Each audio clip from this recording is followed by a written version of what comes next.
The ego is the system that runs your sense of self. It is made out of thought patterns, emotions, and behavioral loops, and the stories that try to hold it all together. Left unchecked, it creates endless existential searching, chronic disconnection, and the persistent sense that something is wrong. The goal of my videos is clarity, to see your identity and its contradictions for what they are, named precisely, to finally understand what it is that we're all running away from. Come with me and let's revolutionize the manosphere together. Actually, I don't even want to call it manosphere because it's about humanity, okay? It's about both sides, both the female and the male part. But let's focus on the male part here, okay?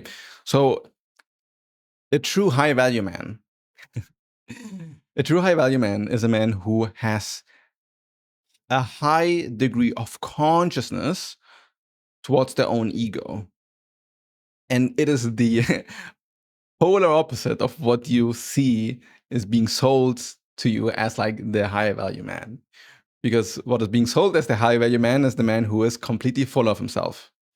In the sense that he is a narcissist, right? Like you care about not just what you can do for others, but what other people think about you.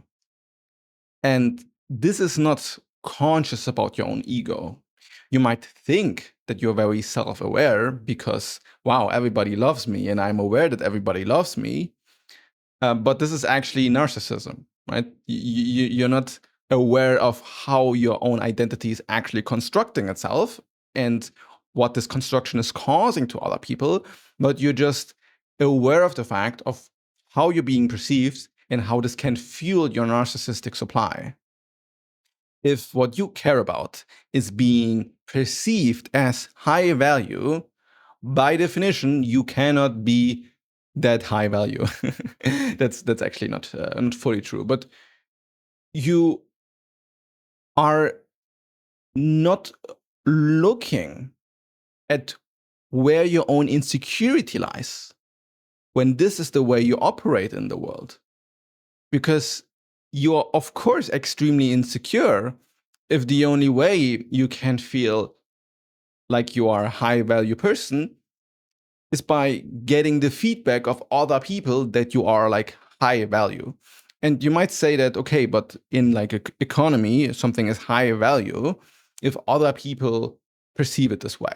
Like something that is worth 5,000 euros or $5,000 is only worth this way because other people perceive it this way. And then you can say it is high value. And if you want to use this very marketplacey way of looking at things, then this is completely correct, right? Like you are a high value male because all of the women want you and you are full of resources and then people can extract you for your resources. And this is what makes you high value.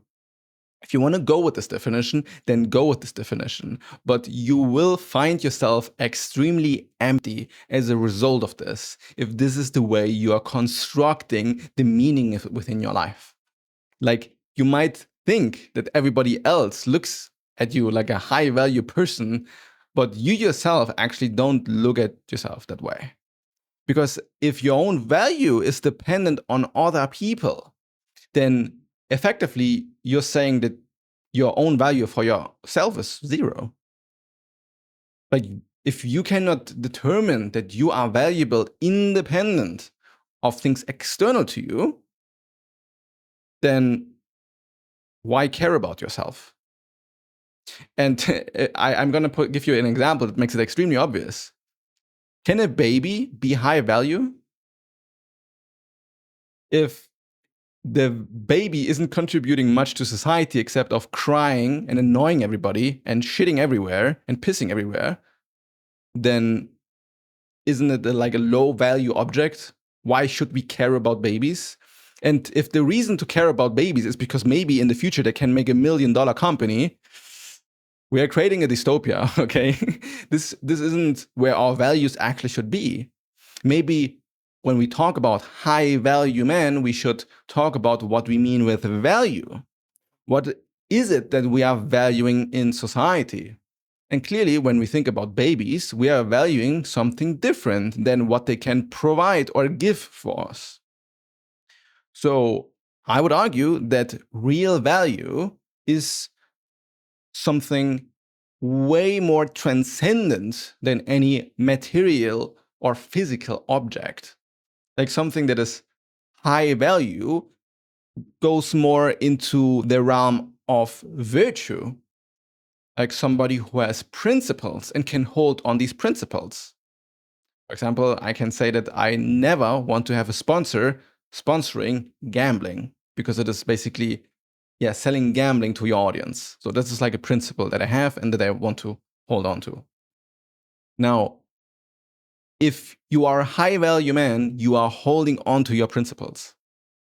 And no amount of money or fame or external, like, oh, I would really love if you, like, you would be seen so well if you now get like this, I don't know, $500,000 deal if you just make this ad for this gambling company.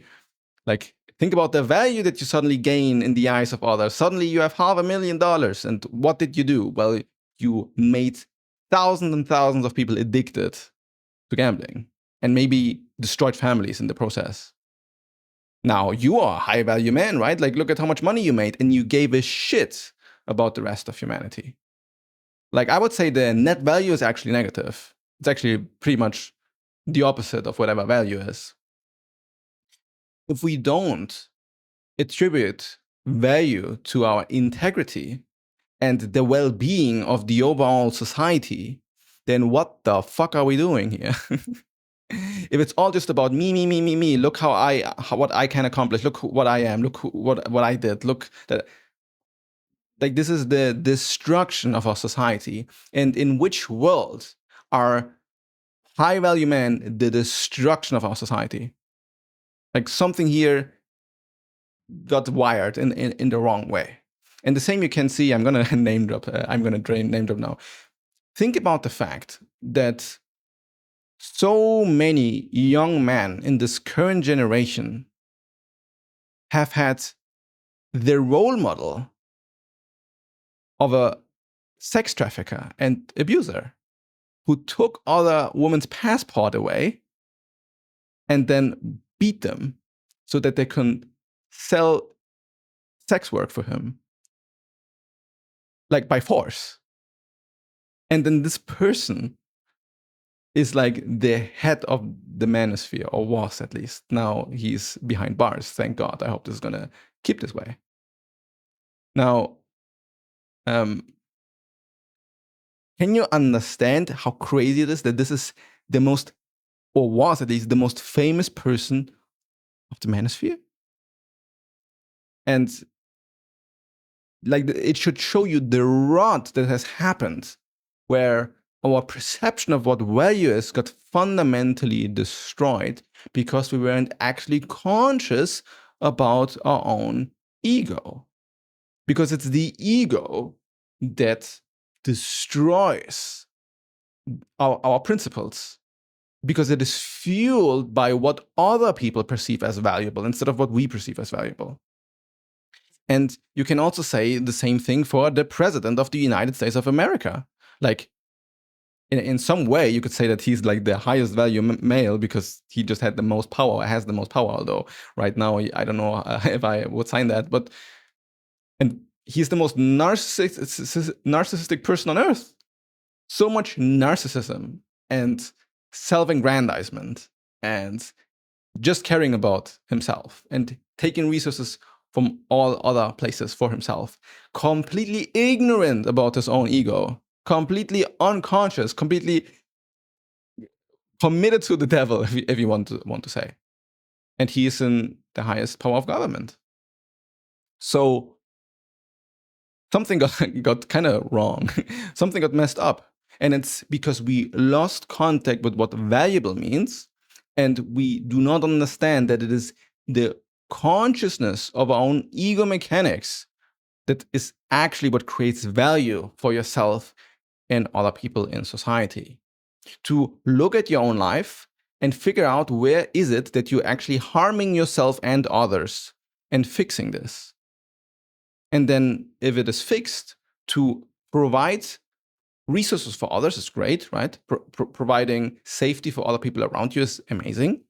And then there is legit value there, right? And other people will also see that, but only if you can hold integrity in this process. If you cannot hold integrity, then all of it is going to get corrupted by the next more powerful, higher value person. And it's my argument that we all want to live in a society where real high value men are in power. People with integrity, people with ethics, people who care for the majority more than for themselves, people who understand the unison of all conscious entities on this planet, people who want what is best for society instead of for their own ego games and winning whatever like fantasy the ego has come up with for what constitutes as winning and success. And it's pointing your light on your own delusions, on your own lies, the way you deceive yourself, the way you deceive others, looking at this honestly and being like, yes, I made a mistake here. I shouldn't have done this, or I could have seen that I did this and I didn't. And then self-reflecting instead of hardening your own ego and defending your own delusions so that you can appear as like the wise person who never does any mistakes. Like it's all of this that is absolute sickness. And it will make people miserable at the end of the day too. Like I can guarantee you that both Andrew Tate and Donald Trump, independent of if there are free people or locked behind bars, they're not living happy lives. And Andrew Tate even said so much, right? Like constant anxiety, constant frustration, constant anger issues. This ego fuel is a pact with the devil because you are actually sacrificing your own well-being as well. You're not doing anything that is good for you either. And you're just being deceived by yourself that all of the wealth, all of the sex will suddenly make you also feel whole because you have this lack within you that you think things externally from you can fulfill it, which it doesn't work if your own ego structure is broken to the core. And this process of self-reflection and deep inquiry into your psychology is what both deep depth psychology and spirituality is really all about. And the only way you can find true alignment with reality is by understanding yourself fully. And my last video covered exactly how to align your mind and body, which you can find right here.